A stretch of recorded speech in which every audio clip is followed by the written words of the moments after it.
In this writing tutorial, I'm going to be looking at personification and how you can use this in your writing. So what is personification? Well, personification is when you add human qualities to an object. It can be used to describe the weather, and it can also be used to describe objects. So some examples you could use to describe the weather could be the sun smiled, the trees danced in the wind, and the wind whistled. And you can see these are human qualities given to the weather. Some examples you could use to describe objects could be the kettle hissed, the oven growled, and the alarm clock screeched.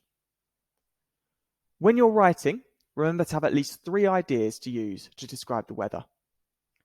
So let's look at an example of a piece of writing that uses personification. And here you can see personification is used to describe the weather. So here it says, lonely, the house stood on the side of the forest, while the wind whistled and the trees waved.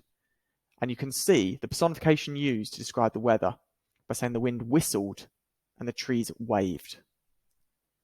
Here's another example where this time personification is used to describe objects, and it's a story about Willy Wonka. And you can see here it's got into the gigantic kitchen where black pots were boiling and bubbling, kettles were hissing, machines were spluttering. So here personification is used to describe objects. So this task today is going to be to write a story with the title The Desert.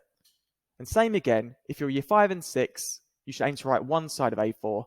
And if you're year 3 and year 4, you should aim to write half a side of A4. And in this task, all I'm looking for is that you use some personification in your writing. And if you're struggling for ideas, think about your opening paragraph and use a couple of ideas to describe the weather. And I'll see how you get on with that one.